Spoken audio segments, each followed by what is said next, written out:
Hey guys, welcome to this week's edition of the One Lane Road Podcast. I'm your host, Dustin, along with my co-host, Lucas. What's up, everybody? Hey, we got a special guest sitting in the studio tonight with us. We got Clay County's new basketball coach, Mr. Matt Walker. How you doing tonight, Matt? Doing good, Dustin. How you doing? We're good. We're Doing good, man. Glad to have you here. Another great coach here in the county. We've been honored to have one of your coaches you help out with. Mr. Rob Edwards. We had John Denton down the other night, so Yeah. pretty pumped to have another awesome coach here in the community join us. How many more do we lack before we get all you guys? I mean, there can't be too many more before we get all the Clay County coaches, surely. Get Doug Strong here, and that rounds it out. Doug Strong, we got him next. I think we can pull Connie Dillahay and Donnie Cherry out of retirement. Oh, we'll get Lyndall Henson, too. We'll yeah. drag Lyndall out, too. If we How have could to. I forget about Lyndall Henson? Yeah.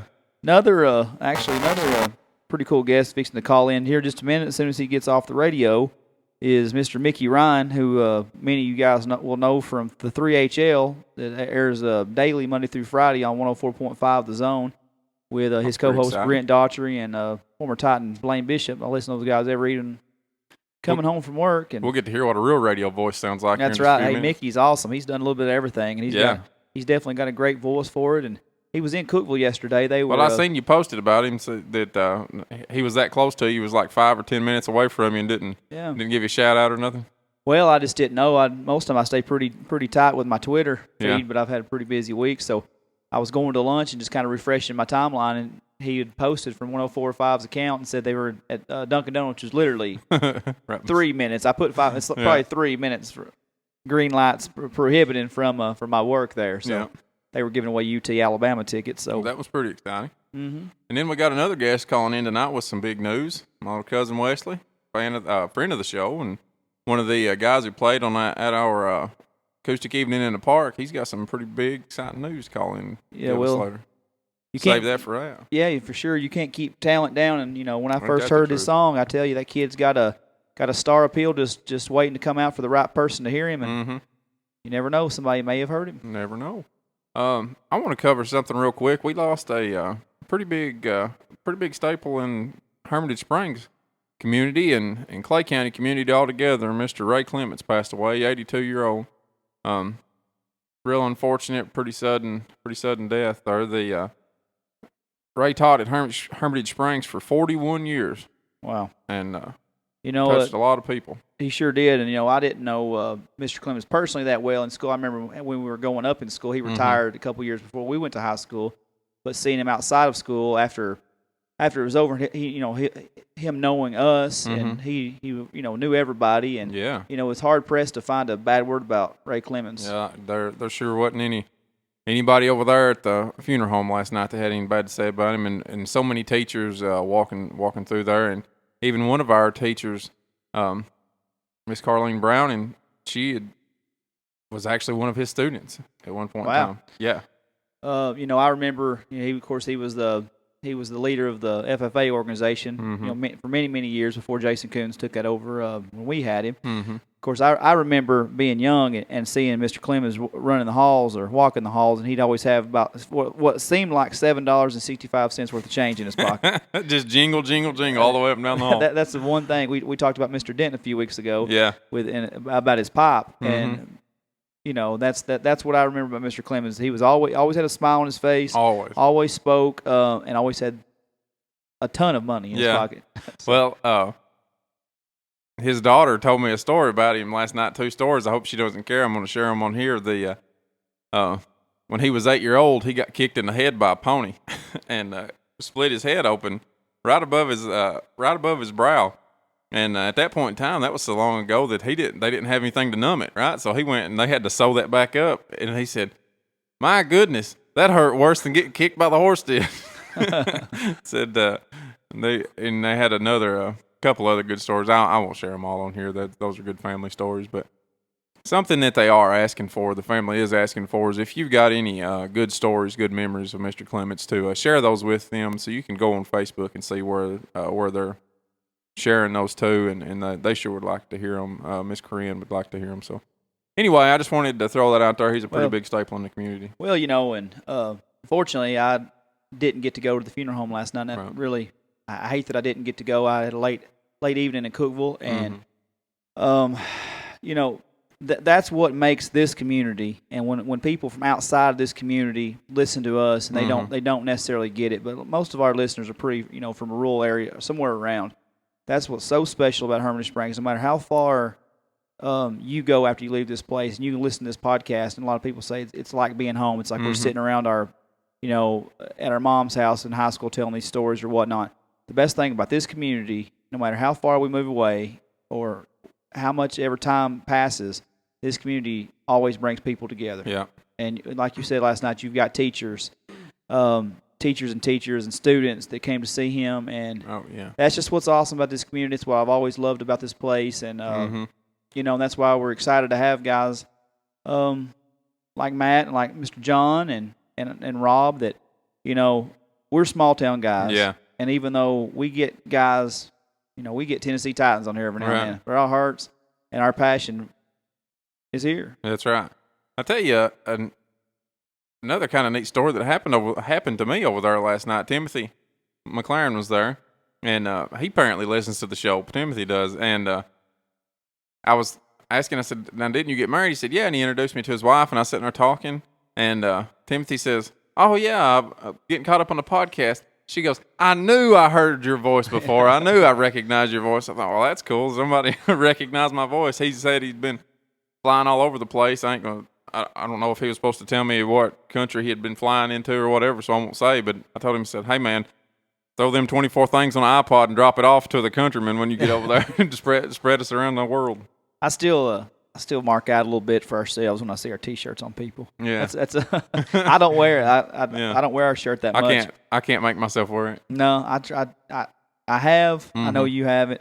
I've worn it a couple times, but it's really cool when you see people on Facebook or Instagram or whatever, and they're wearing the shirts. And I know Chris Raines had it on at something he was playing at the other night. Yeah, Chris Raines, and he sure did. He put it on at Woolly Bullies when he was playing, and Brad Craig had.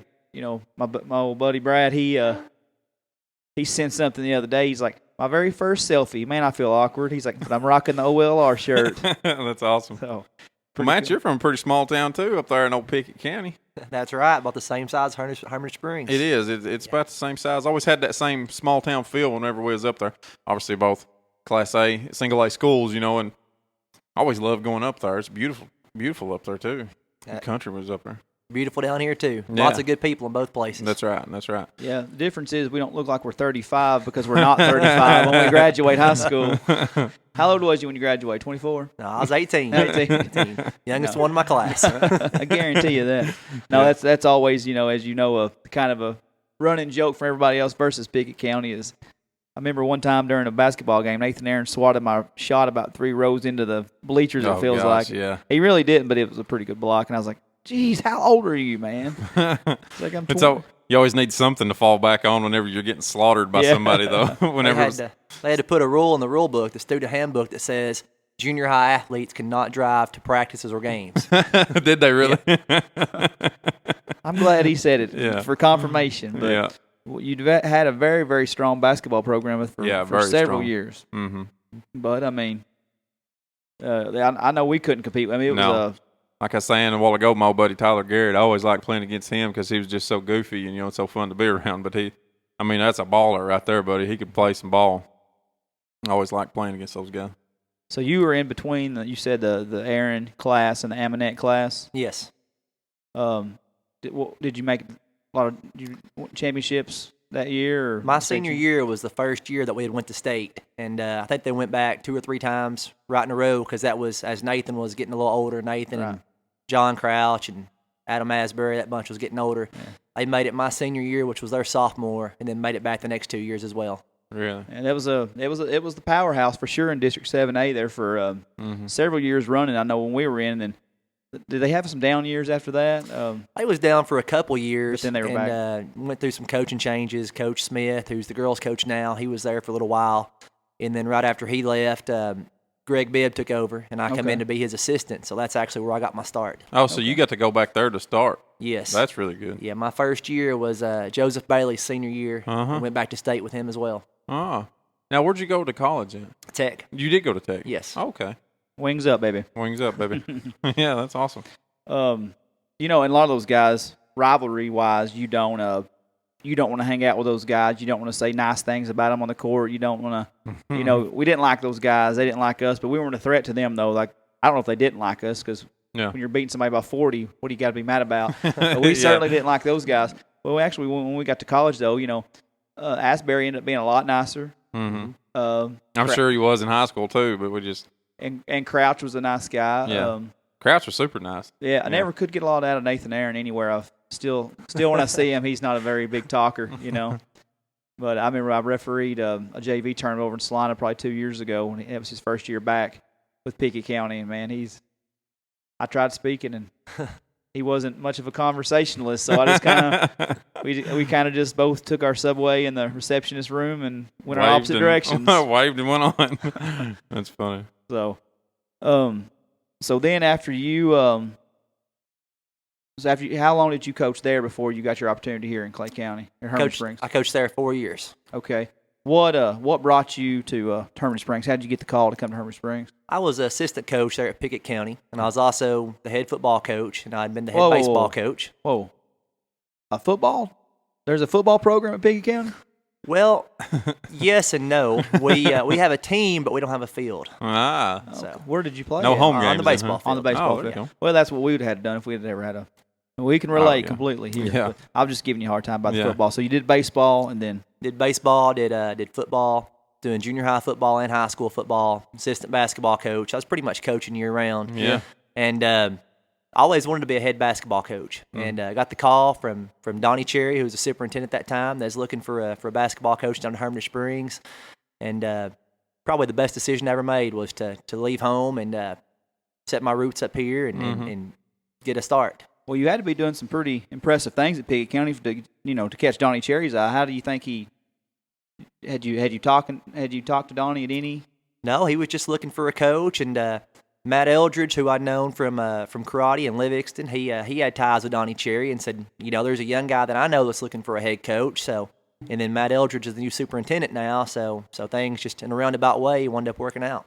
That's awesome, man. Yeah, and I've heard nothing but good things about you since you've been here too. So you really, really set up your roots, and everybody's really liked it. It seems to have been an amicable move for both parties, right? It's a great community to be a part of. Yeah. Getting to know Dustin through some basketball stuff, yeah. and the community here, just lots of good people here, and they've accepted me, and they've accepted my family, and they're good to my wife, to my child, and they've really taken me in. It feels like home. All right. So how old's your child? How old? I got a 3-year-old daughter named Briley. Oh, that's awesome, man. I've got about 5 weeks before mine gets on the way. I think we got a call coming in now. Yeah, we're about to get a call here from Mickey Ryan, where we're going to give him a call. We're going to pick back up with Matt's awesome career here in Clay County. I would definitely want to jump into the Hermitage Springs stuff because there's a lot we can get into just from your short time here for sure. We're going to take a little break. We're going to come back with 104.5's own Mickey Ryan.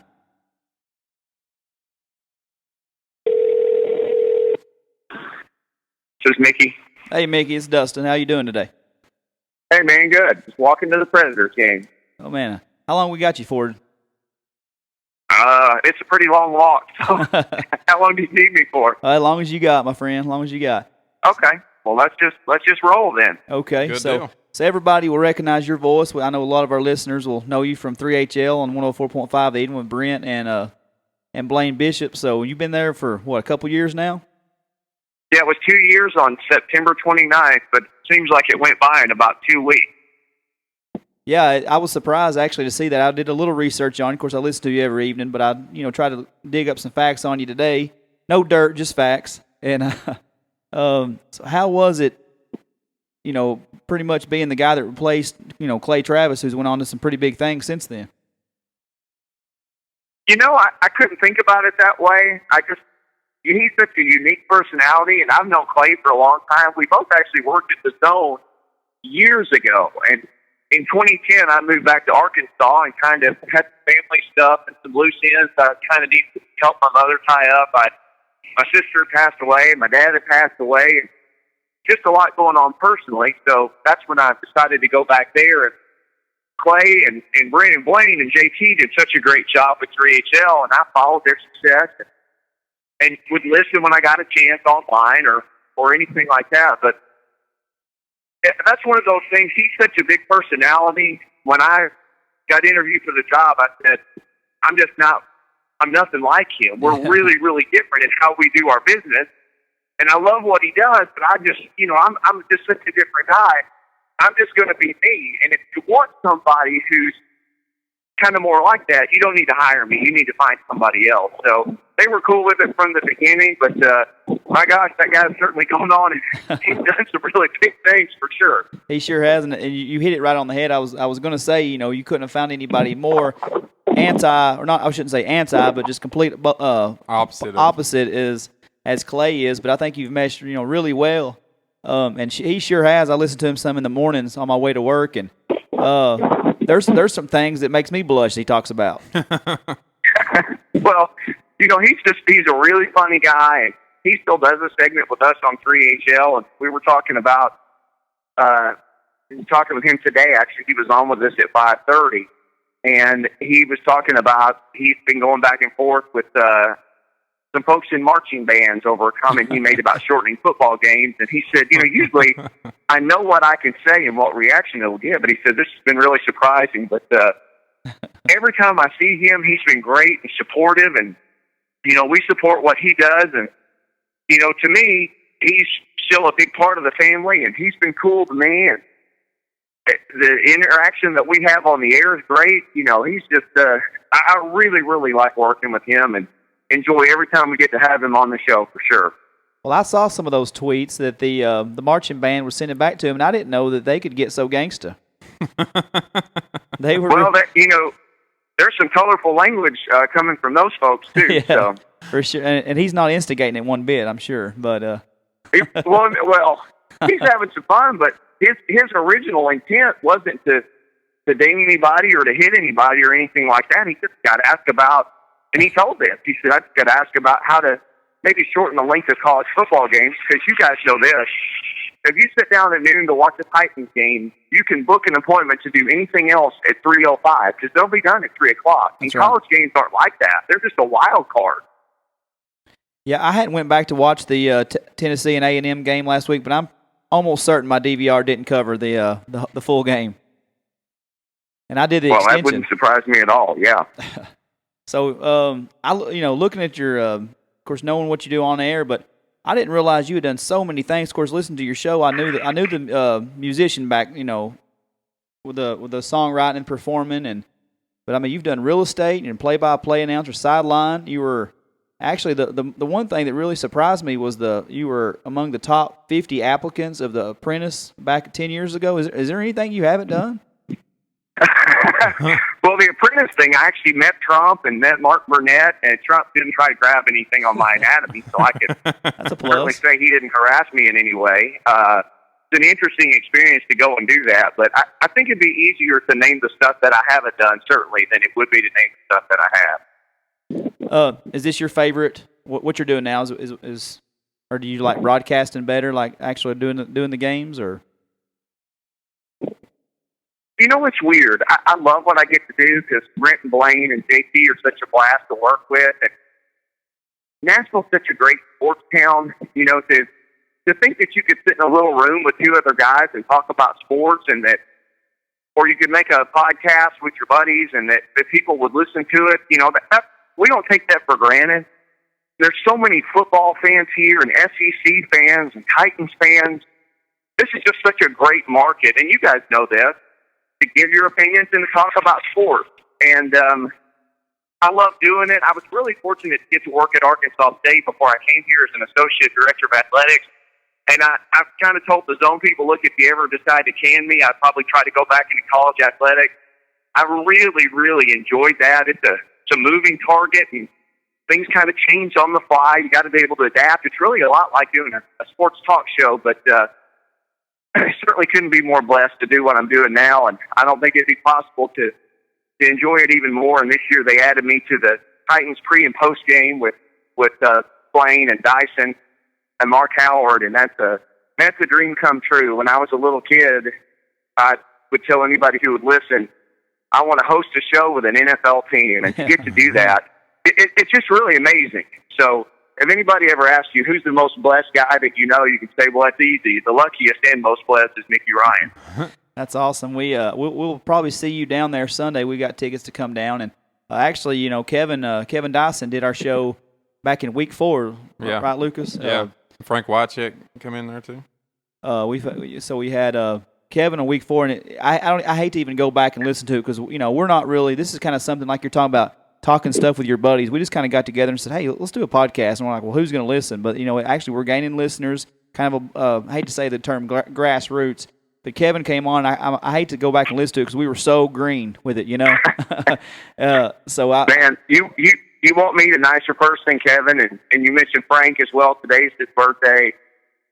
It's weird when you get to meet these guys that you idolize, these guys who are the legends on your favorite team, and then when you meet them, and Blaine is the same way, you meet these guys, and they're like the nicest people in the world, and you think, this can't be right, that this guy who I love so much as a football player may also be the nicest person that I've ever met, but they're such great guys. It's so cool to get to work with them. Yeah, I can't imagine. I mean, it looks like you guys had so much fun, and you were on location yesterday. I mean, all the it's got to be so cool just to go with your buddies, basically, and set up somewhere. And you go here and you go there and just set up and you give stuff away. It seems like a really cool job. Well, I grew up working on a farm. I mean, I can start a 40-20 John Deere with a screwdriver if it's long enough to arc. Right. So I mean, I've done some things in my life, some really hard work, and you know, grew up driving a tractor and a combine and all sorts of stuff. And you know, our job is like getting paid to eat ice cream. You know, we work hard at it, and we want people to enjoy it. And you know, we're all got wives and kids and lives, and you know, the way we kind of look at it is this. You know, there's people have got problems. They got things that they're trying to deal with. They got, you know, sick kids, or they got financial problems, or whatever they're dealing with. And if we can make 3 hours a day better for people, if for 3 hours you can forget about anything that bothers you, or if we can take your mind off anything that's going on that's not good in your life, then we're doing our job. You know, that's what we're always trying to do. And yeah, we're talking about sports, but we talk about our lives and talk about our families, and we talk about stuff that we're dealing with just because we know everybody else is dealing with stuff too. Well, that's awesome, man. Dustin was just saying you was on location yesterday in Cookeville. That's kind of that's all our little alma mater. And what did you think about our little small town of Cookeville? Man, I grew up in a town that was so small we didn't even have a traffic light. Yeah. Well, if you come to where we're at right now, you got one of them too. Dude, Cookeville's huge to me. I mean, I grew up in Harrisburg, Arkansas, so I was just marveling at the selection of, you know, restaurants and multiple car washes and all kinds of stuff. Man, Cookeville's got it going on, brother. Yeah, we loved that place whenever we went up there. You know, that's kind of our local college. You know, we're from a small town here in Hermitage Springs and North Springs, where Dustin's from. So whenever we go anywhere, it's an hour to get to anything, and Cookeville's the closest thing to us. So that's our little alma mater. Yeah, I actually drive. I live about 45 minutes from Cookeville, as does Lucas, and I work in Cookeville every day. And that's like he said, we both went to Tennessee Tech there, and that used to be the big trip for us. Like this where let's head to Cookeville. Let's go to Walmart in Cookeville. You know, where we're on a location now, where we do our show. It's a place called Hermitage Springs down in Clay County. We actually graduated with like 21 and 22 people, so we feel you on the on that small town stuff. Oh man, my school was huge. I graduated with 68 other people. Yeah. Oh yeah. Man, I didn't know how big time I was. Yeah. We was my graduating class is 23 people. We was big time in it. Yeah, so and Cookeville really has expanded, and they've got some things, you know, in the works where probably in the next couple of years it'll be kind of it's going to expand maybe a little bit Mount. more, It'll probably be like a Mount Juliet with all the shopping centers, and which I hate because I take a friend home from work every day, and it takes me like on Fridays 15 minutes, 20 minutes to go a 5-minute way, you know, in Cookeville on South Willow. So yeah. I'm not loving the big city feel of little Cookeville now, but. Well, tell us how the atmosphere down in Nashville's changed with the sports scene this year. You know, how's it feel different to you? Atmosphere-wise, you cut out just a little bit at the end, but what's changed, to me, the run that the Predators had and how they embraced the city and the city embraced them. I'm probably a lot older than you guys, but I moved to Nashville in the late 90s, and I was here when the Titans arrived. Mm-hmm. And I can remember the press conference with Blaine, and some other guys, Craig Hendrick, I think Frankie was part of it, and they came out and they modeled Tennessee Titans uniforms, and there are pictures of it. You can Google it, like Titans uniform launch, and there they all are. And it looked nothing like the Oilers. I mean, there was red, white, and blue, but other than that, it didn't look anything like the Oilers. And it just felt different. And they had their own stadium. They weren't playing at Vanderbilt. And, guys, they started winning. And they didn't lose a home game that year. They went all the way to the Super Bowl, as everybody knows. But I can remember the Music City Miracle game. I went to that game, and it's true. I can show the ticket stub. There are like 2 million people who say they were there, but I can actually prove that I was. But walking out of the stadium, I'd never seen in my whole life, I'd never seen anything like that. People were just hugging each other like strangers and crying and just screaming. And I walked across the bridge over to 2nd Avenue, and people were literally just getting out of their cars and just laying in the street and just freaking out. It was the craziest thing I'd ever seen. And I'd never seen anything like that until when the Preds won their Game 6 in the second round of the playoffs last year. I've tweeted out this video a couple times at Mickey Ryan 1045. You can search and find it on there on Twitter. But people did similar things that night leaving the arena. They were just screaming and hugging and strangers hugging strangers. And that's the first moment in the city it had felt like that to me since that playoff game against the Buffalo Bills. Now, there have been big moments with the Titans, and the Titans had really united the city. You know, you think about it, Nashville's a melting pot. I'm not from around here. Neither are a lot of people. The Titans drew the town together because you could be a Tennessee fan, an Alabama fan, a Georgia fan, but if you lived in Nashville, you could be a Titans fan. So if you think about it, football divides a lot of people college-wise in the South, and most certainly in a city the size of Nashville, but the Titans brought all those people back together. And over time, and everybody gives their kind of their thought and their reasoning behind why fans don't come to the game anymore, what's run the fans away. And honestly, I haven't even said this on the radio. I'll say this to you guys first. People get out of the habit of doing things. When a team is winning, it's fun to go. When they're not winning, the expense becomes too great, the time commitment becomes too great, and you'll just go do something with your kids instead of taking them to the game. Or you'll go and you'll find something else to do for, you know, literally it's not a 3-hour commitment to go to the game. You guys know it's like a 5-hour commitment. Right. So people just find something else to do. The Predators showed people again what this town is like when a pro team is winning. Now, I think the Titans are closer than they've been in years, but the Predators are still carrying the water for that right now. I mean, they're throwing around the word Stanley and Cup together, and they're saying they've got the best roster that they've ever had. Guys, if you start 2-7 and you've said those words, you're in deep trouble. So there's obviously a lot of confidence. But the other thing is, and I know it's a long answer, but the Predators have done a great job of including the Titans. You know, that playoff run, you'd see a bunch of Titans players here. Absolutely. And you saw Predators go to the Titans practice, and they've reached out to the local colleges and the Sounds. And I love that symmetry among pro teams. To me, that's been another really fun thing to watch. Yeah, and I don't get into hockey as much. Obviously, we support them. But as a huge Titans fan, it was it was really cool seeing Marcus and all the other guys out there, and I agree with that. I feel like this is the biggest buzz in the city in a long time, just not because of the Predators, because of what John Robinson has brought to the Titans organization. It's the most, hey, I know for a fact, a lot of my friends keep, years ago, 08, 09, 2010, for example, we were all going every Sunday, and tickets weren't cheap back then, really. And everybody else quit going, and it was me and my wife, and we couldn't get people to go. People were giving me tickets like, "Oh, you're the diehard Titans fan." I was sitting through the 3-13 and 2-14. I couldn't even get tickets to the Browns this week. I finally got tickets yesterday. I'm like, dude, it's not the Packers. Come on, let's hook me up with some tickets, somebody. Come on, I'm the big fan here. So I do love that the team's on the upswing to where people are actually going. I hope they're going because, like I said, I couldn't find tickets till last minute. So John Robinson go ahead. Sorry. Well, I was just going to say, you're 100% right about John Robinson. Think about this guy. He's a rookie general manager. He turned 40 years old the day that they hired him.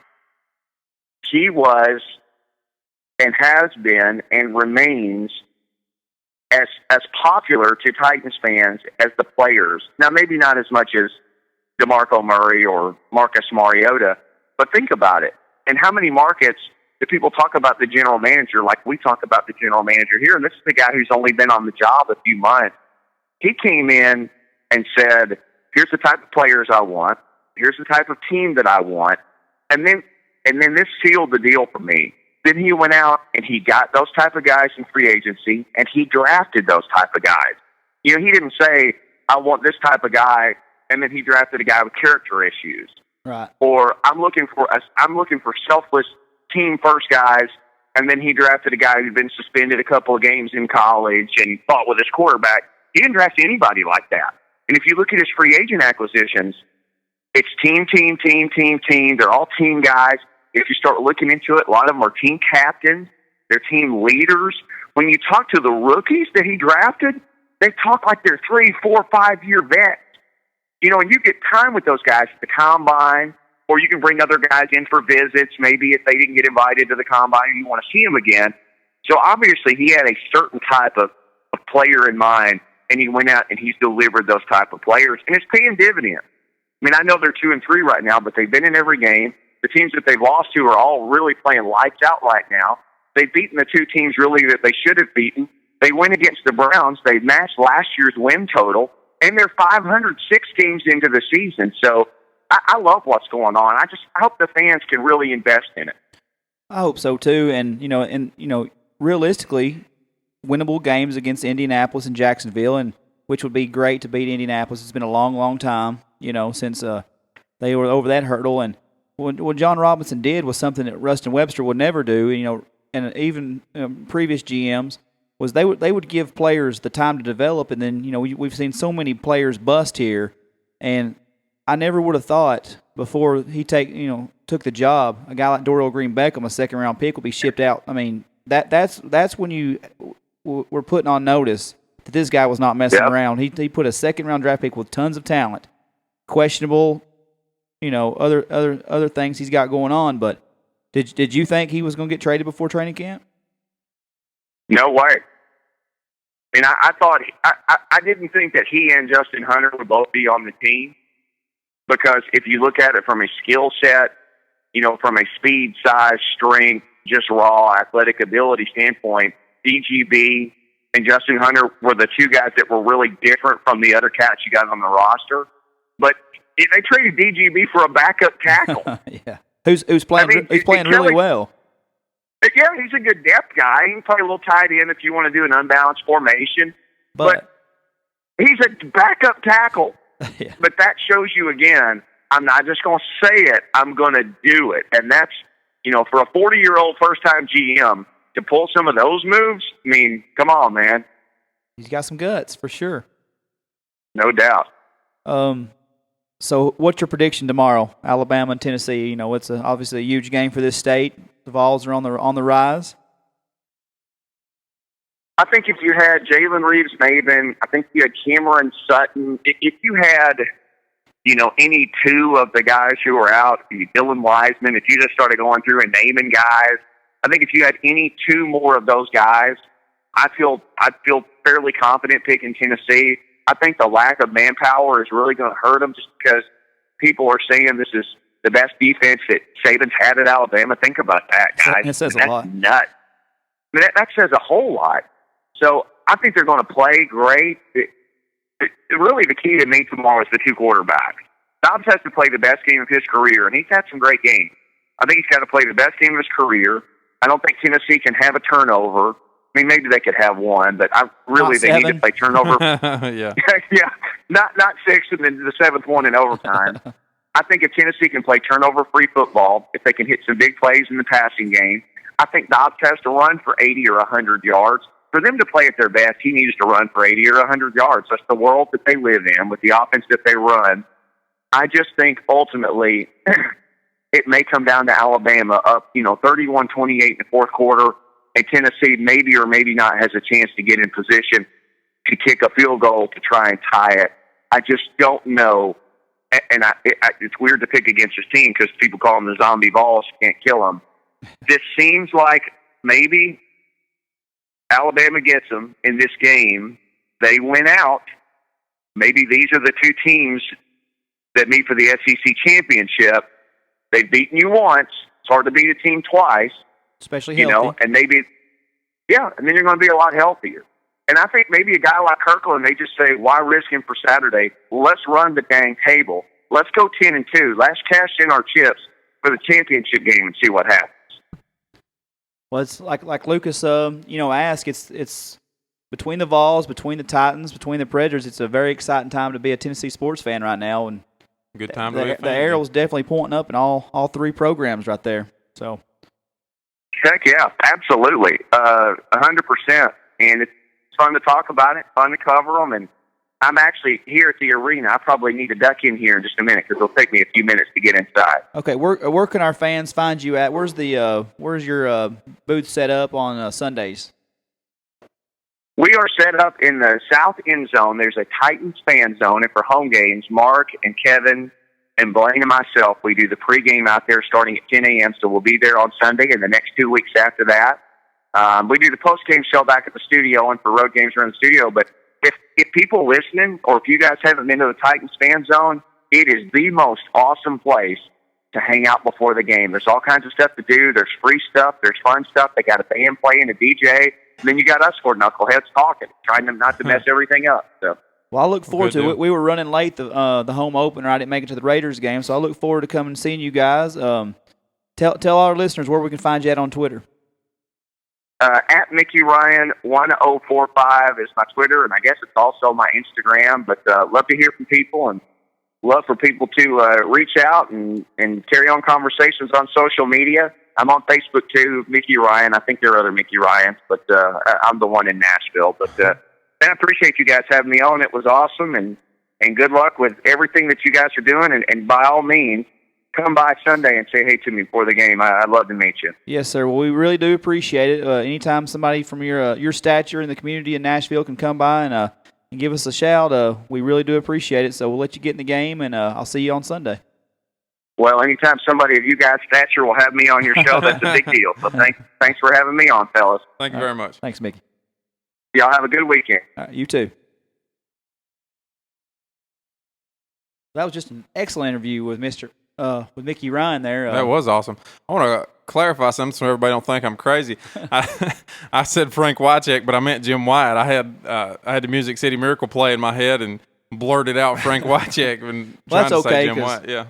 Ideally, one day we're going to have Frank Wycheck. Yeah, there you go. One of these days we'll have him on here, and we'll look back and go, oh, they knew it was coming. We knew, yeah. Yeah, they just knew it was going to happen. But no, Mickey's cool, and I do, for all you guys that don't currently listen, but you definitely should tune into 3HL. It's you can follow them on Twitter at 3HL1045. But those guys are just really down to earth. Even Blaine, who played so many seasons in the NFL, just all down to earth, just kind of like we do. Talk everyday things, but with a lot of sports mixed in. We're just some sports. Yeah. So again, a super knowledgeable guy about sports and all facets of it. You know, he was a great listen. I know you share a lot more in common with him with the love of sports and knowledge than I do, but he was still a great listen. Super, super good voice. You can tell why that cat's on the radio. Oh, for sure, man. Yeah, for sure. Yeah. But as we're back with Matt Walker, we're going to talk a little Hermitage Springs basketball now. So you get down here. What year did you start? 2012. Really? Yes. 2012. Man, it seems like longer than that. You did a lot. You did a lot in 3 years. 4 years. The boys that graduated last year was my first class. John Wayne Browning and Clay Copus. That was my first graduating class. Well, I'm just going to tell you, and Lucas can attest to this, as he's heard your name several times from me and from James Hatcher. And I don't mean this any way to Veronica, because Veronica has done an awesome job, and she probably wouldn't want the credit anyway. I've told people, for what it's worth, that you have changed Hermitage Springs basketball more than probably anybody in the last 20 years. You came in with a work ethic, with a passion. Anybody that's been around you knows that you eat, sleep, and breathe basketball. You're knowledgeable. And I'm going to tell you something. I went to watch junior high games for the first time since we were in junior high when you were coaching. I loved what you did. because I refereed some of your stuff. So therefore, I would come. I'd be at Cookeville and I'd go over to Dotson's Branch and catch these boys. What was it that impressed you about Hermitage Springs the most when you came here? Just the culture. It was something that, being a small town guy myself, I think it was pretty natural fit. The kids. I remember the first time I come in and talked to my kids one-on-one. That very first year, I asked them, who's your favorite basketball player? Who do you watch on TV? And one or two said Michael Jordan, and I said that's great, but who's your favorite player now? And that was it. They couldn't tell me anything. They said, well, to be honest, Coach, we mostly just hunt and fish. Yeah. So and now the crop that's coming up now, the kids in 7th, 8th grade now all have NBA players they want to be like, and it's just kind of took a life of its own, and they're working on their own to improve their game. That means a lot. Little John Wayne you was talking about, he turned into a real ball player, didn't he? He was a great player, great leader for our program. Yeah. Great all-around student. Mm-hmm. Both those guys was. We had good student athletes, good character kids. Mm-hmm. That's awesome. Dustin was talking about Veronica there. Veronica come in. She kind of did the same thing you did. She was kind of all over the place, and she really did a lot for the girls' team down there. That's just kind of a random thought that I had pop up there. Just the dichotomy there between the two of you. Y'all both had pretty varied stints other places. Kind of been around, and that was something that hadn't happened down there in Hermitage Springs in a long time. That was most everybody was homegrown that coached down there. So it's you bringing that. Anytime you can bring an outside set of eyes in, see something different. That's big. And that I'm not saying that had any all to do with your success, but that's a big part of it. And I think he was a good fit too, because of the culture, like you were saying. So you had a different set of eyes, but you had the same set of eyes too. So that that worked out really well for us down here. Right. Yeah. Well, I think it speaks volumes also going back to our community, because we're used to the same thing as you're touching on, Lucas. You're used to the Connie Dillahays, the Donnie Cherries, the Little Hensons, John Dentons, Veronica, who was from Hermitage Springs. Yeah. I think it's pretty open-minded that we really, Hermitage Springs' community really opened their arms to Matt, and made him feel welcome. But all those coaches that I mentioned mean a lot to me. Connie Dillahay was our basketball coach, 4th grade through 8th grade, and he taught us a lot. He taught us, but Mr. Dillahay was kind of older already. We didn't go a lot of places. Mm-hmm. You know what I mean? Yeah. But he cared. You could tell Mr. Dillahay really cared about each and every one of us. Still love that man to death to this day. Donnie Cherry was an excellent coach. And then we had John Denton.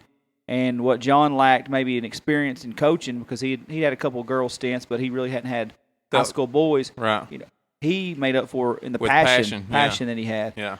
But so I'm thinking it says a lot that Hermitage Springs didn't just be like, okay, well, who's this guy? He's from Pickett County. We don't know him. We're not going to accept him. They welcomed you with open arms, and you took the program and ran with it. Yeah, that meant a lot to me. And moving up to the high school, those same kids was the ones that inspired me to go on to the high school and made me feel comfortable, made me feel accepted there. Yeah. I got offered the teaching position at the high school and the coaching position that come with it. And I didn't know if I really wanted to do it or not. And the first day I went over there, the first kids that I seen was John Wayne Browning and Clay Copas and Dawson Russell and Braden Moss and some of the kids that I'd been coaching before. Yeah. And kind of put me at ease a little bit. Having them familiar faces around. Yeah. How hard, after your success here, and like I said, you've done so much for this program. I mean, just turned it really around to where, you played a fun style of basketball.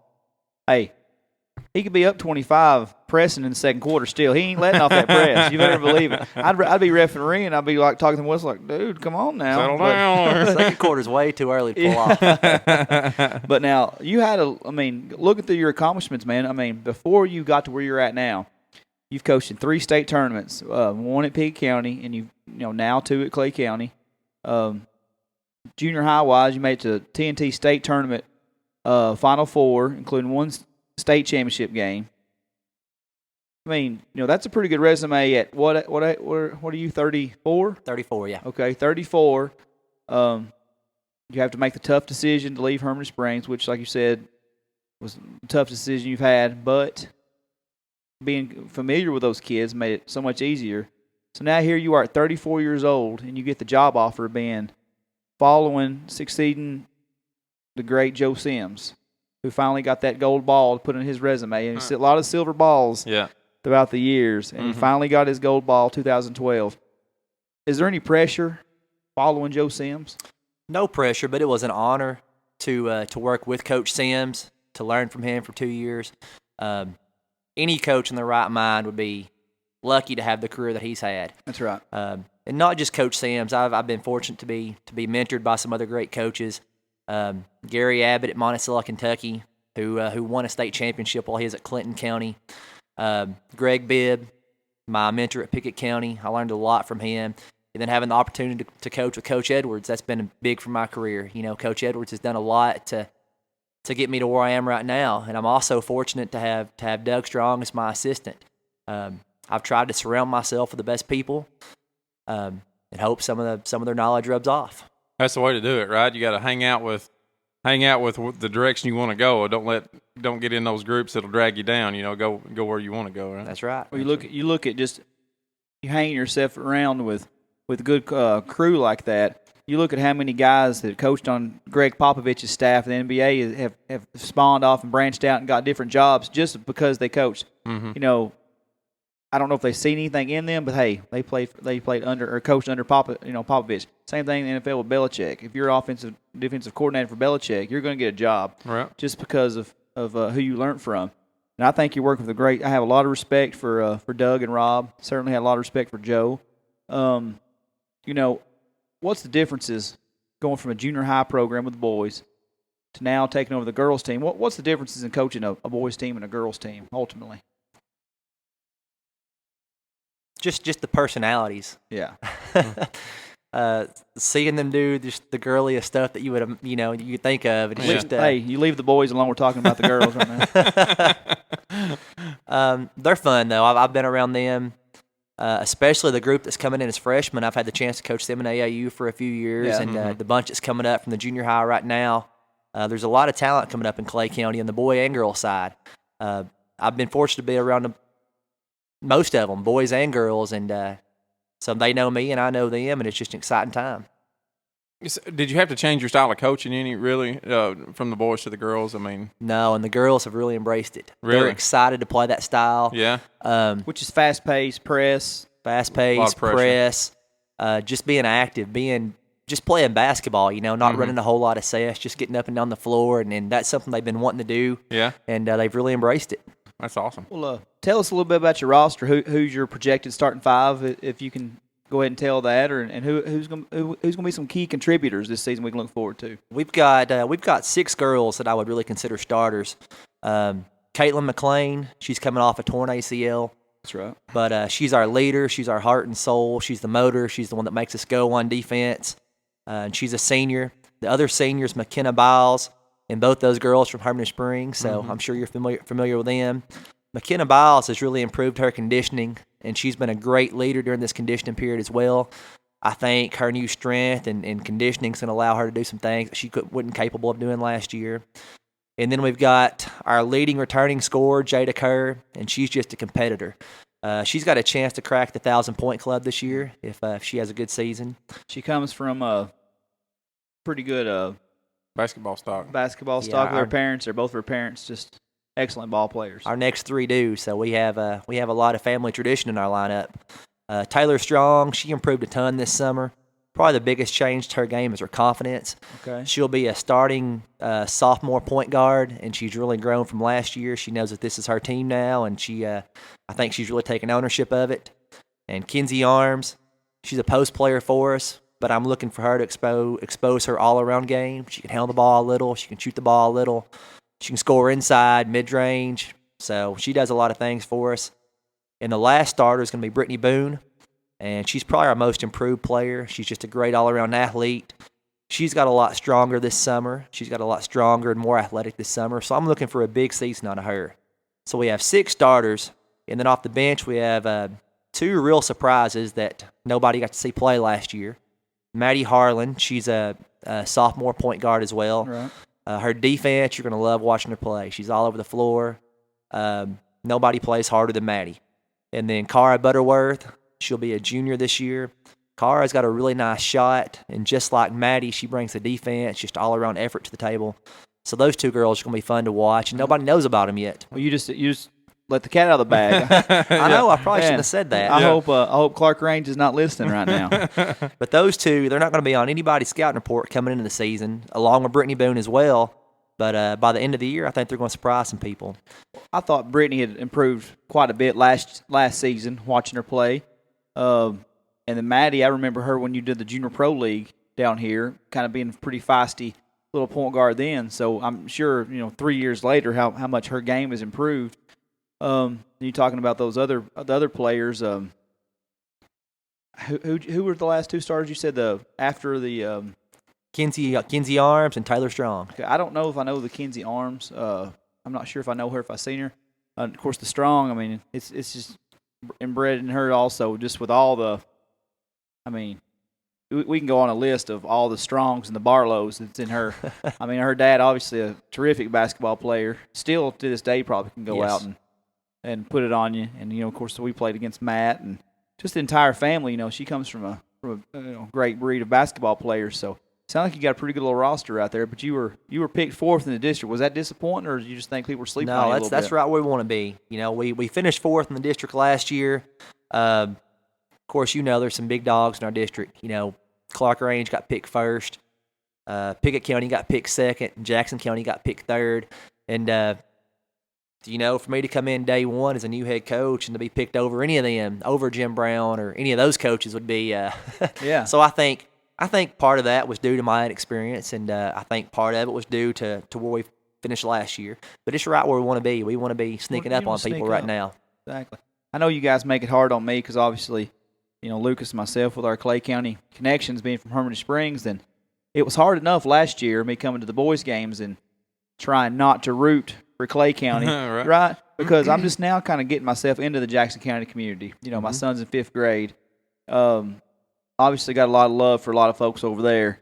Didn't really know a lot of the players per se on their roster. Knew of some of their parents, but didn't really know the kids. Right. Whereas the Clay County team, obviously Tyreek was special to watch. But then you talk about some of the kids that I've known Heath Kimes his whole life. We're a little bit related. Coming off the bench there, and then Gavin, I love watching Gavin, and just all the kids that play John and Wayne, all those kids. So it's hard as a Hermitage Springs boy at heart and a Clay County boy at heart to not go to those games, even though sometimes I was wearing a blue jacket, to not root for Clay County. Mm-hmm. Okay, I've said that before on this podcast. Now, still feel the same way about that team. Now I've got you, who I consider a friend, coaching the girls team. Now you're really putting the heat on me. I'm really going to feel pressure who I'm going to cheer for this year. People that don't have any allegiance, I think they're really going to enjoy watching this team play. Like you said, it's going to be an up-tempo style. Our effort, we're just fun to watch. They're flying all over the floor, and we may make mistakes, but we're going to make them going 100 miles an hour and playing our tail off to do it. Well, and that's the style. That's the style everybody wants to see, right? That's the exciting way to do it. I mean, going out there and setting the same thing and running plays. Real slow-paced plays. I mean, that doesn't get any fans in the seats, right? I know. I mentioned 8 girls, but we have 2 other girls that's going to make the rotation as well. Okay. Tamika Smith, she's a senior. She's from Hermitage Springs. Right. She's been a good leader for us so far. And then a freshman coming in, Courtney Claiborne. She's going to play some varsity for us. Okay. Real exciting freshman. She's going to play JV and varsity, and she's got a huge upside. And it sounds like you got a lot of versatility. You're talking about a lot of girls being on the inside, a lot of girls go on the outside. And really, that's where basketball's evolving to, like Lucas just touched on. The days of the post-up kind of, just like you see in the NBA, really, as you've listened to the past, huge Shaquille O'Neal fan, my favorite all-time player, that is a dying breed.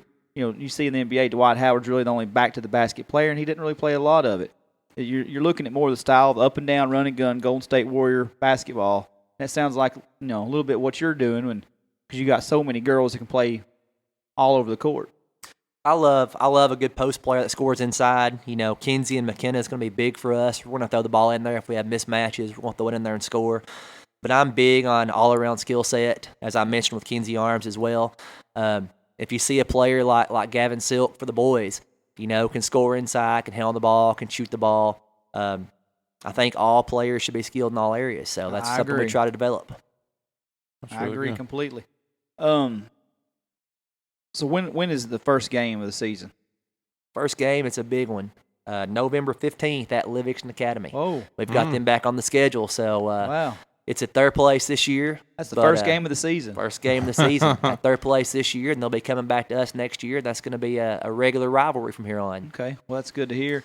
What is the? Do you have the Jackson County dates in front of you? I don't have those dates in front of me. Okay, well, It'll be after Christmas. you know they give me a hard time in Jackson County anyway because they said only time Dustin comes to watch Jackson County is when they play Clay County. That's that. And I've told this.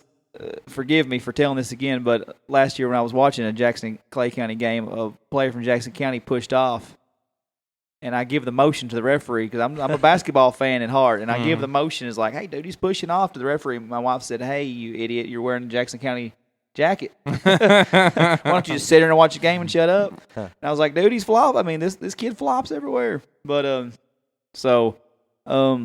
enjoy. I've enjoyed it.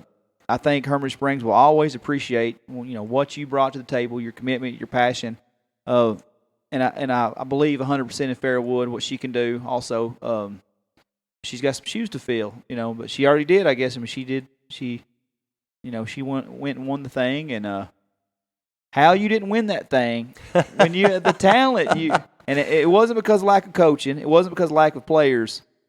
You ran up on a pretty good team. We did. And, Hermitage Springs, they're still evolving as well. Success never stops. They've got some young kids coming up that I was taking to training leagues and doing junior pro with when they was in kindergarten, first grade, and they're just now getting to be in fourth and fifth grade. So I'm excited to see all those kids improve, boys and girls as well. So the talent's going to be there for a little while. They just got to keep working at it. They got to keep working so farm-fed system for you for the next 20 years, right? I sure hope so. That's right. Well, I mean, I feel like it's been a good interview. Yeah. I just, as a Hermitage Springs fan, we thank you for the years that you did have. Yeah. Thank you for leading them on over there in Celina, too. Well, I hope so. I hope we get off to a good start. Yeah, well, November 15th. I'm sure you will. Well, I hope you can sneak up on some people. Like I said, you have some talent there. And as long as you hustle, like you say your team's going to do, you are going to upset some people. And I hope it's Clark Range. Yeah. For sure. But we look forward to seeing you. Is there anything else that you want to throw in before you? Just on behalf of the girls, I know they're real excited for this season to start. They put in a lot of work in the weight room, on the track, running to get faster and lifting to get stronger. They've worked really hard this off season. On behalf of the girls, I'd like to see everybody come out to the games. Our community's been great to support our boys for the last few years as they went to the state tournament the last couple of years, and there's been a lot of excitement about our boys, and especially with Tyreek back for his senior year. I know there's going to be excitement this year, but we hope the people get there in time for the girls' games from now on, and I think you're going to like the team you see on the floor. No matter what our record is, our number one goal, what we talk about almost daily, it's on the locker room, it's on our locker room board, is our number one goal is give Clay County a team to be proud of. So on behalf of the girls, come out and check us out, and we think you'll like what you see. Yes, sir. Yes, sir. And I believe the product's going to be there that they can be proud of. And another thing, before we do cut off, we got to get Tyreek on here, whether it's a phone conversation or what. I don't care. I'd like to have a couple of those guys come on and talk before the season, maybe, and maybe we can work out something with you and Rob on here together. At some point, Rob was an awesome guest. Yeah, Rob was a good guest. Yeah. And he's just, I love that man. I wish I'd have had a chance to play for Rob also, for what that's worth, for my 10 points a game. So, so I don't know. I got a lot of love for you boys, a lot of respect, and we'll look forward to seeing you guys this year. That was, did your nerves work out at all for the last hour? Yeah, that was okay. That was good. Okay. Good deal. All right, man. Well, thank you for coming on, and we wish you some good luck this year. Appreciate it. Thanks, Matt. Everybody, that was Matt Walker. And, boy, talk about a humble guy, too. And, into basketball. Yeah, eat, sleeps, and breathes basketball. I told Lucas during our break we were going to call this the Humble Podcast. We've had two of the nicest guys on here. Which is a good, very, deviation from the plan sometimes.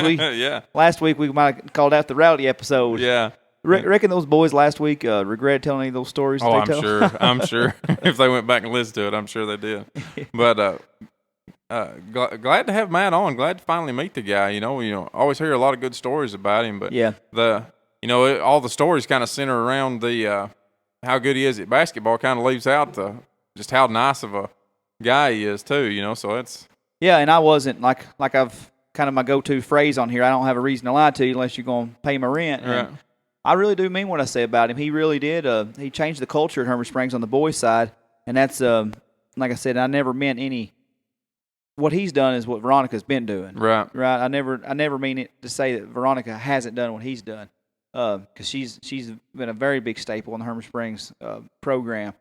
He really did. He come in and kind of changed the culture of Hermitage Springs, made them respectable, made them winners, taught these boys things that now they're taking to this level. Yeah. And I'm telling you, and we said it off air, everybody's all up in arms about Tyreek, and they should be because it's awesome. Right.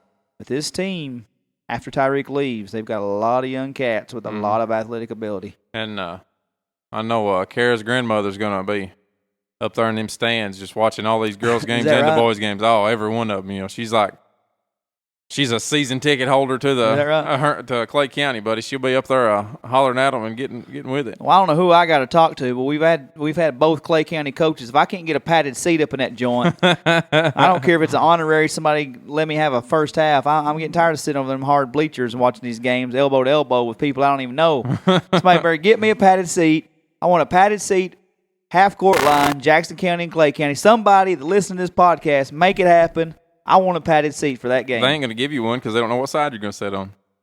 I will sit on that side. Whichever side they give it to. They only had padded seats on one side. Oh, okay. So I'll wear whatever you give me a padded seat, and I will be there. Anybody listening? Rob, Matt, when you re-listen. Better not have that blue jacket on. Doug Strong. Well, it brings my eyes out when I wear my blue. Yeah, I hear you.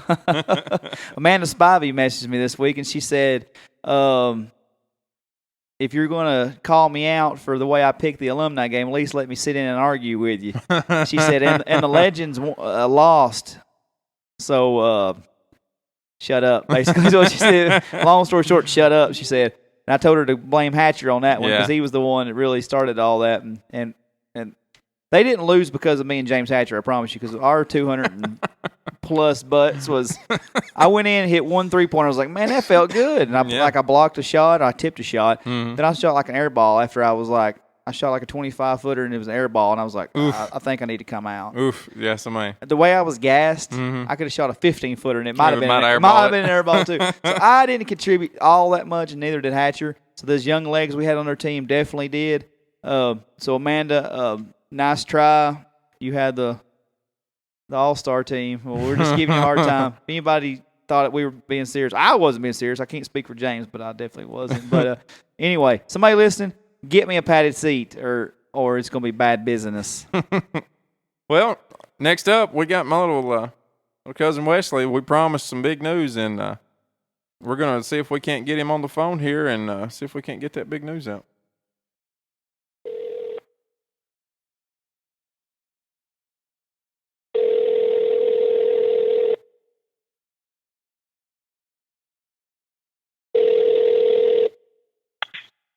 Hello? Wesley. Hey, brother. How are you? What's up, buddy? How you doing? Hey, man. I'm doing good. It's good to be on the One Lane Road podcast again. Y'all having a good time? Yeah, we're having a real good time now. I had a couple of guests on here tonight. I was bragging that you had some big news. Didn't tell anybody what it was yet, but I've been real excited. Been real excited for you, buddy. And I was telling Dustin what it was last night, and he was pretty excited. So first off, is this Wesley Davis or Josh Turner? The seductive voice I'm hearing.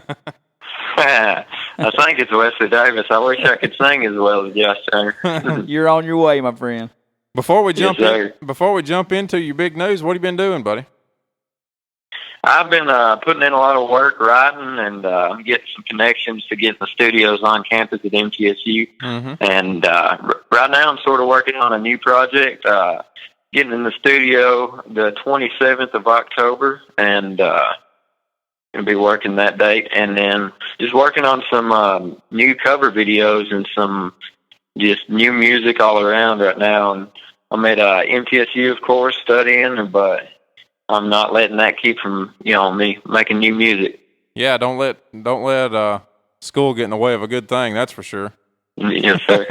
Hey, what about your boys last night? Did you go to the Florida Georgia Line concert?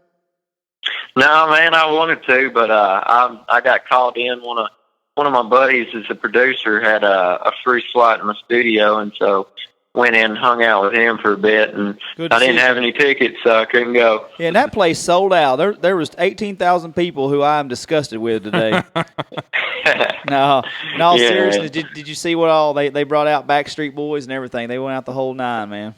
Oh yeah. Whole 9 yards right there. Well, Florida Georgia Line is the Backstreet Boys to country music. So, oh yeah. No, hey, I had friends to go. They were sending me Snapchats, and I got to admit, all day long, I had Backstreet's Back in my head because I got 3 Snapchats of that dadgum song. Hey, I was a little jealous. I'm a Nelly fan. Nelly came out at the end with him. So, and of course they had the song, and I forgot how many huge songs Nelly had. Man, he had like 15 monsters out there. I still listen to Country Grammar a lot. No lies to tell. And you know what? I as much as I dog Florida Georgia Line, my wife bought a song of theirs with Nelly. And that could have been the worst song that's on my iPod that I've never answered. I've got the Cruise remix with Nelly on my phone. Huh. Yeah. Hypocrite much? Hypocrite much? Go ahead. I was calling myself a hypocrite. Just kind of. Yeah. The song they got with the Backstreet Boys, that "God, Your Mama and Me," it's a really well written song, and a lot of the songs off of their new album is very well written songs, and they really grew, I think, on this album. Now the one that doesn't input very much is supposed to be inputting something on this new record anyway. There's one of them that doesn't sing. He's just there for looks. But he's supposed to be actually adding some music in on this one, isn't he? Yeah, Brian Kelly, the main guy is Tyler Hubbard, the one that sings. And which one's that? The long-haired one? Yeah. Yeah, that's the one with long hair. Yeah. Okay. And then Brian Kelly's the one he started wearing like a cowboy hat type deal. Yeah, he's wearing like a crocodile hunter safari hat all the time, ain't he? Yeah. Yeah. And he's got 3 songs that he's singing the main vocals on the new album, and does a really good job. Good. He needed to get out there and do something. He wasn't pulling his own weight, I don't think. Oh yeah. Well, he does it really well. Good. Are you gigging? I mean, you been playing live shows? What are you doing? Well, right now I'm sort of taking it easy, trying to get in the studio and get some new stuff out. But as I get in the studio more, I'm gonna start back on some more shows. So everyone keep watching for some show dates very soon. Can y'all am I echoing? Like I'm echoing on my phone? No, you sound fine here. Good, brother, because it's echoing on me. Hey, I sent you a tweet not too long ago, and it's just amazing to me. This is why you gotta love local country radio. But I tweeted it out to you when I saw it, but it's still really cool to me that someone that I know and Lucas's cousin is. I can just be driving down the road and 104.1 or 102.1 or whatever it is playing summertime hits. That's how surreal is it? Even at your age, to hear that on the radio when you hear yourself on the radio. It's mind blowing. It's just something I've always wanted to do and something I've always looked forward to. And I remember the first night I heard myself on the radio, when Summertime Hit played on 104.1 The Ranch. This is a funny story. I was at Hooters with my buddies, and one of my friends messaged me that had a connection with 104.1 The Ranch. Said, "Hey man, they said they're going to play your song tonight." So I stopped my meal at Hooters, ran out to the truck, and which I was in Murfreesboro at the time. I could not get reception to find 104.1 The Ranch. I drove around that parking lot till I got reception and stopped in that spot and sat there for 30 minutes till my song came on.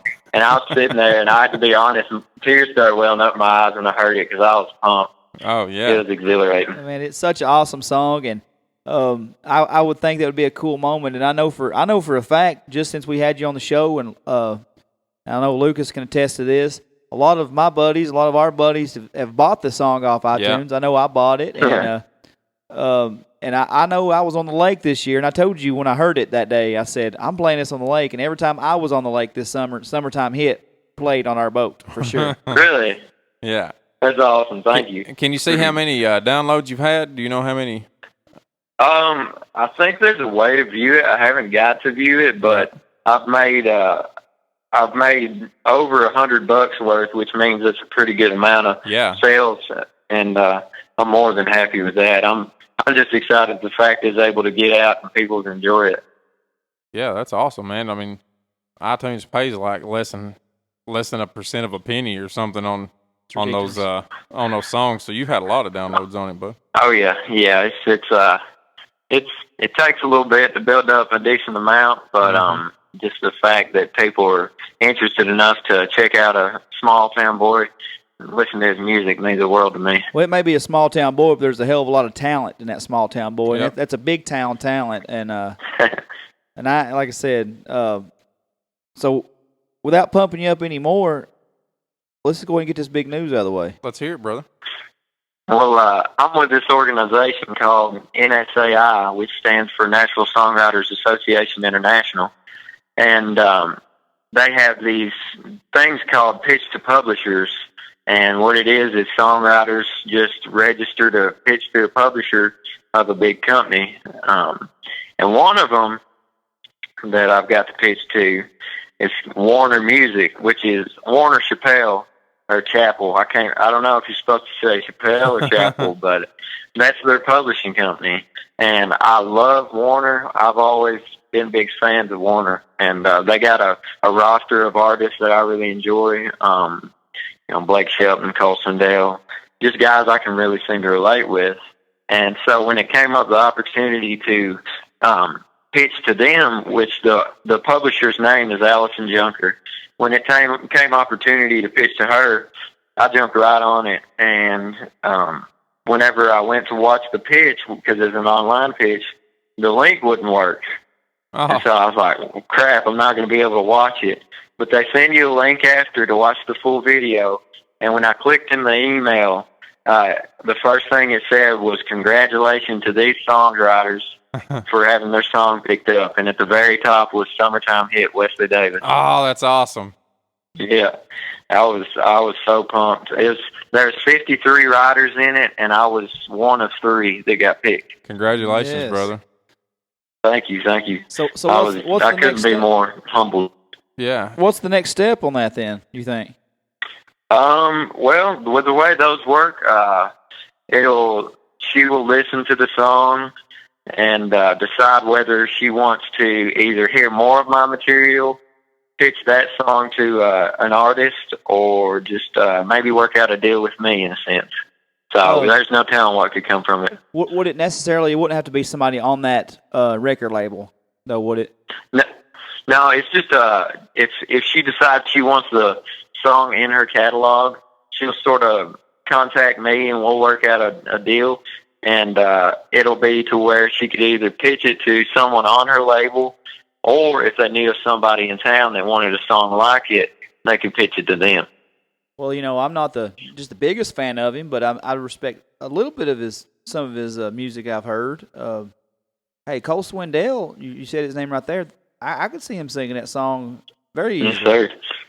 And I would love for that, because I love Cole Swindell's got a lot of his songs is very well written, and I'd be humbled for any artist to pick it up, but I would be exhilarated for him to be able to pick it up. Well, I hope somebody picks it up out there, but what I really hope for is that she calls you back and wants to work something out to where you sing it for somebody. That would be where I'd like to see it. Yes, sir. That'd be even better, yeah. Yeah. So, you were saying something about another record label the other night, too. Oh, yeah. This happened back during the summer. I also got to pitch to Magic Mustang Publishing, which is a publishing company for Broken Bow Records, which has Jason Aldean and Dustin Lynch. And if you haven't heard Jason Aldean's new album, I highly recommend it. It's more of like a throwback to his sort of My Kind of Party, and before that, he needed a throwback because he was getting thrown out. yeah, I didn't much care for his latest stuff. Oh yeah, I highly recommend it if you haven't heard it. But I got the pitch to Magic Mustang, and I went in to NSAI. This one was at the build, and I sat down, and I came in a couple minutes late because traffic was rough. And so I came in, sat down, gave her my song, or gave the ladies my song. And when I sat down, there's a couple songs being played, and there's good songs, but they're sort of, not exactly sad songs, but just slow love songs. Yeah. Not what's on the radio right now. Exactly. And she was like, this is a good song. I'll pass, though. She got about 4 songs in. She's like, guys, y'all are playing me good songs, but these are just not what I need right now. And she was like, I need a song, someone can kick back, drink a beer to, sit on tailgate, just enjoy life to. She's like, with it being summer right now. And I was like, yes, maybe that's got mine a chance. She got to mine, and she took it, and I haven't heard anything back from them just yet, but just the fact that she was able to enjoy it enough to want to take a copy means the world to me. Yeah. Well, I remember back 20 episodes, I think you were on episode 5 with us the first time. I remember you saying Dustin Lynch was one of your idols, so how cool would that be? You said that. Yes, sir, that would be awesome.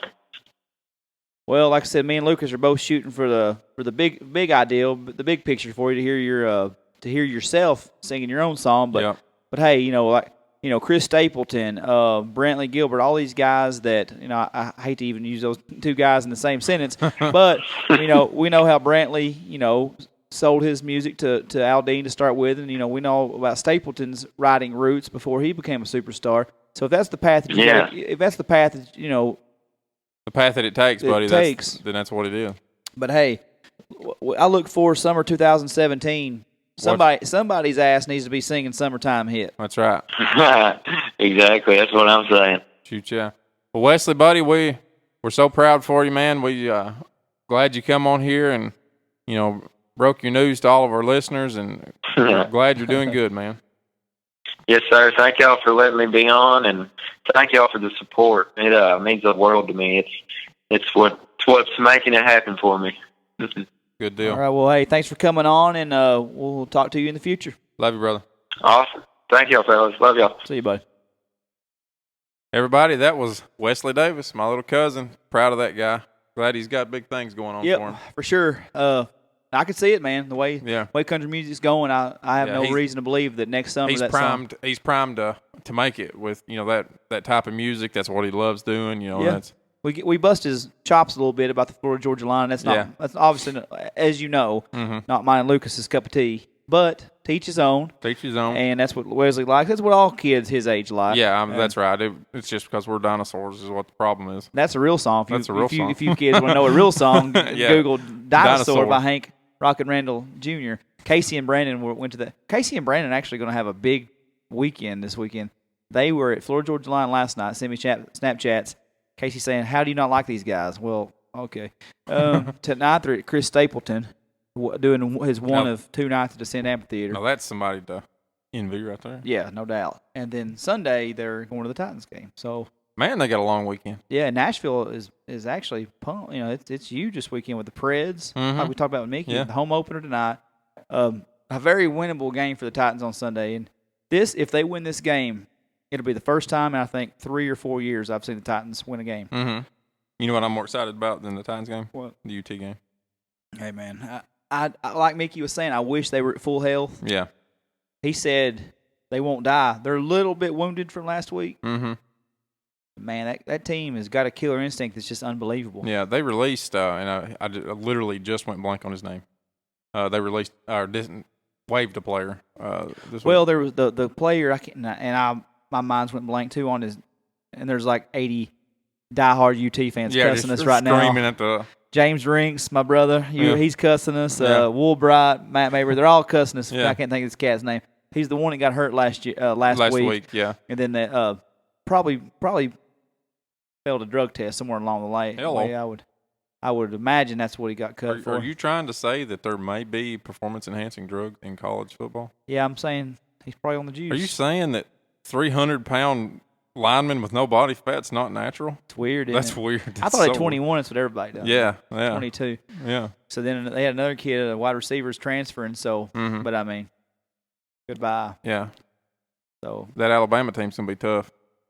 Yeah, I think the Alabama. I mean, they're always tough. Obviously, that may have been the dumbest thing we ever said. They're always tough. But there's always years where everybody's like, "Can Alabama really? Could they beat the Browns or could they beat No, but they couldn't. But it's fun. And every year, every college sport, when they're so dominant, team, they're like, could they beat the worst? The worst NFL team. I forget which college basketball team it was a few years ago. And they're like, could they beat the Sixers or could whoever it was Duke? I don't know if it's Duke, but whoever it was. Yeah.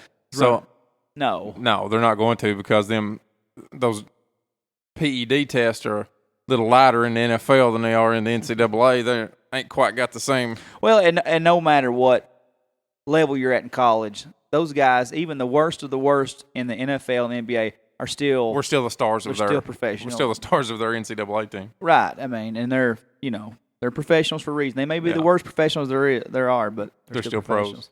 So, kind of wrap the show up this week. Had a listener question. Had a listener, Shane Keith.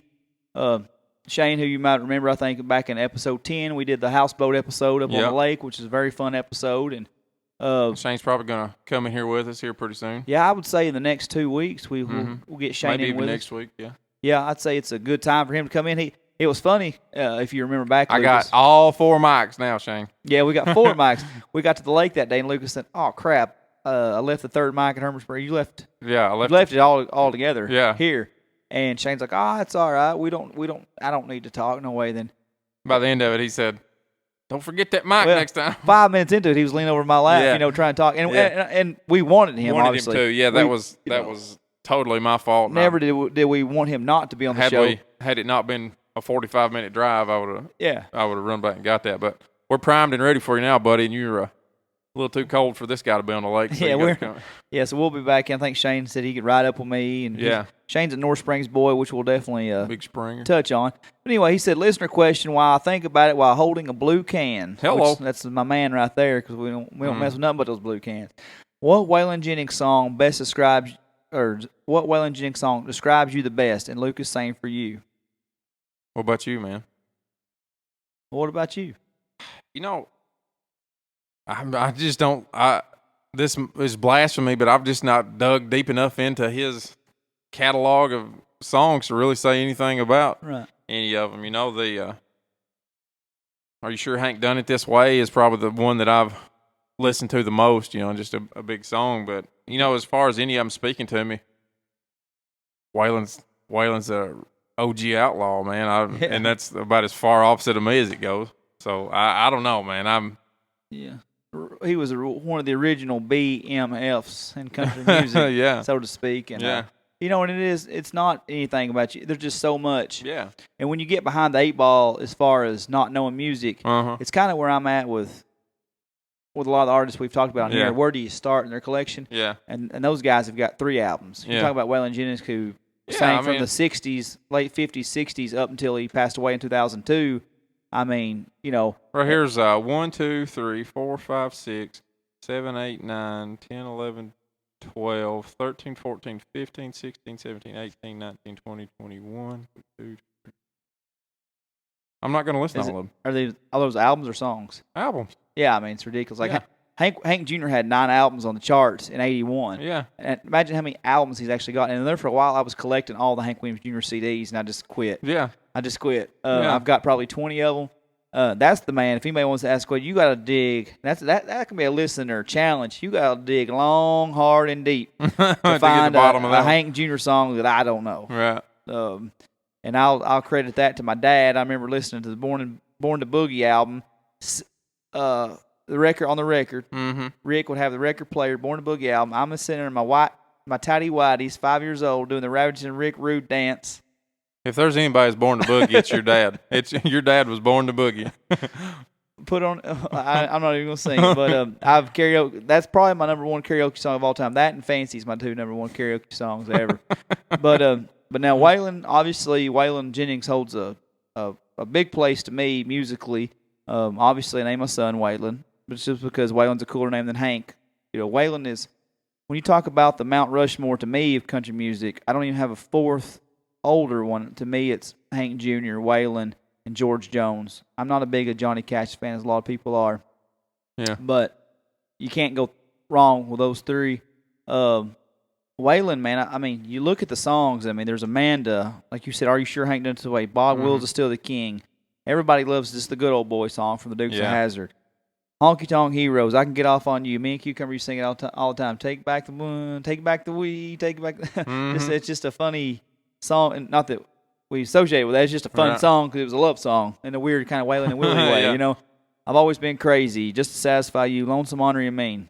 That don't describe you, does it? Lonesome, ornery, and mean. You're not. Really. I'm not lonesome, ornery, or mean. Yeah, no. You're definitely not. Yeah. Mama's. Don't let you buy. I mean, my heroes have always been cowboys. Brown-eyed handsome man. That's me. There. That's what I was gonna say. Was my brown-eyed handsome man. Yep. Although I've got hazel eye. I had that written down, and I'm like, well, that's what I would have picked, but these blue eyes cursed me. Yeah. Got you again. You got some hazel going on. I got some hazel in there. Storms Never Last was a damn good one. And he had some great covers. You may want to ever go check out Sitting on the Dock of the Bay, Me and Bobby McGee, Midnight Rider, Tonight the Bottle Let Me Down, Turn the Page. Waylon Jennings got covers of all those songs. Waymore's Blues is terrific. Where Corn Don't Grow, who Travis Tritt later covered several years later, and I love both those versions.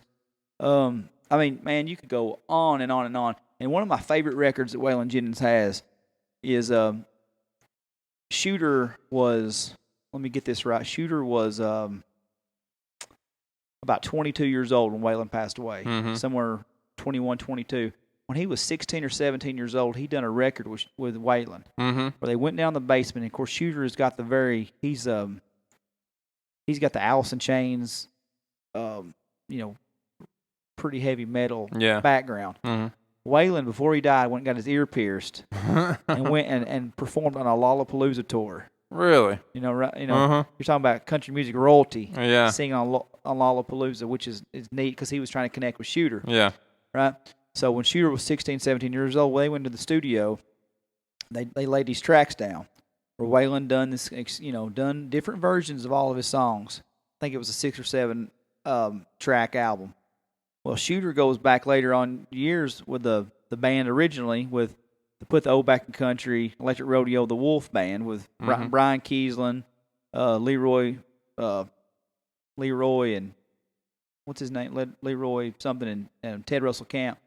The 357s laid down the music over Waylon vocals, and so it's more of a rocked up version. Yeah. And they changed the Don't You Think It's Outlaw Bits Got Out of Hand, which was a fast version. They changed it to Outlaw Shit. And you talk about, I mean, it's just killer music. That's one of my favorite Waylon albums was with Shooter's collaboration. But now, to answer your question, Shane, the 3 that I've narrowed down, Ramblin' Man. I've been accused of being a rambler for a while. Yeah. But then it led to Good-Hearted Woman. Yeah. I even said it at my wedding. I was like, this is a good-hearted woman. Having a good time in land. I'm not a boring sitting not a home. boring cat, no. I'm not a sitting at home used to bug me. Right.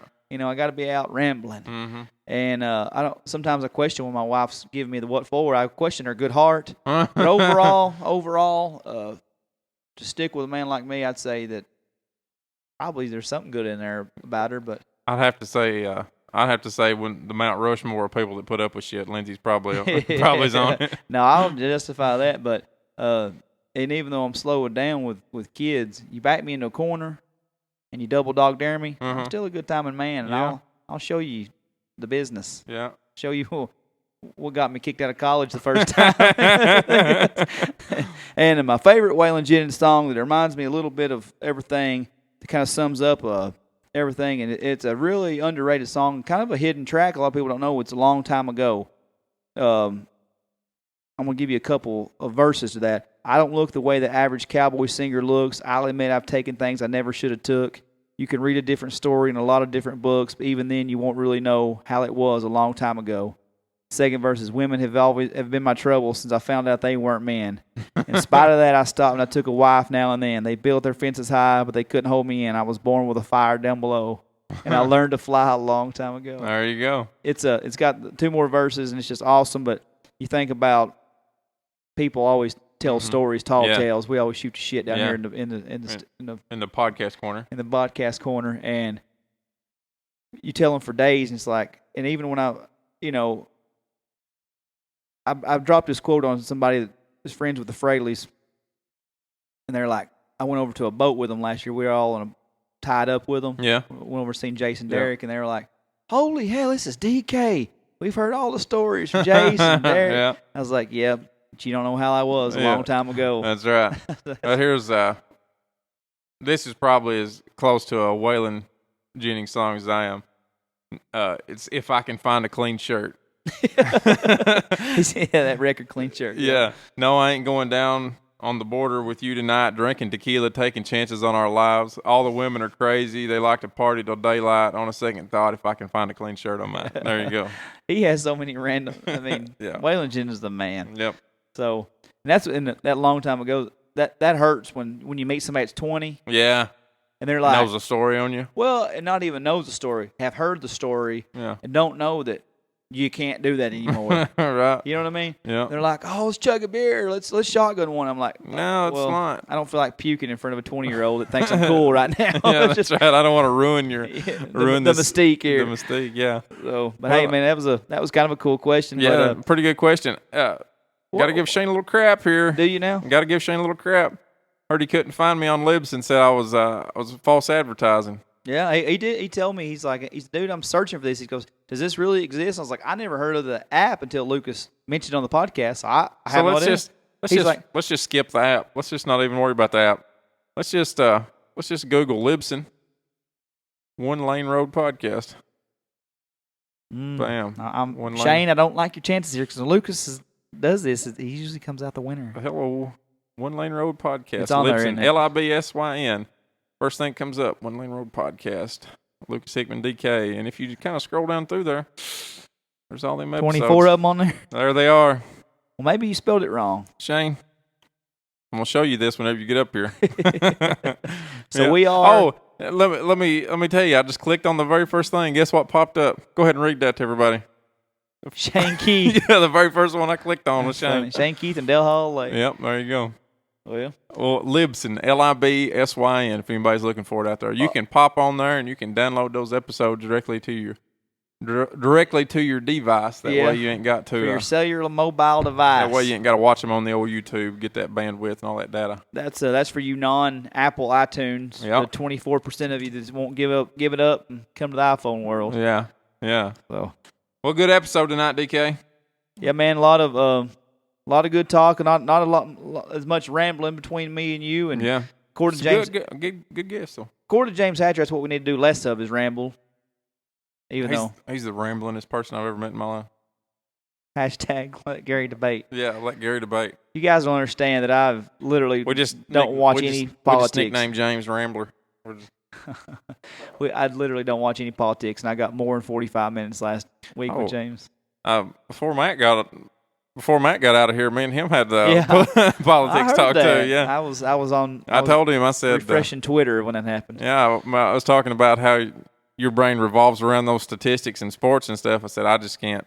I can't keep up with him. I can't do it. I said, I'll get more into politics or something. I said, I can't talk sports with you guys like that. And he goes, oh, I'll talk politics too. I said, oh, really? Here we go. Yeah. And then y'all sure were, man. Yeah.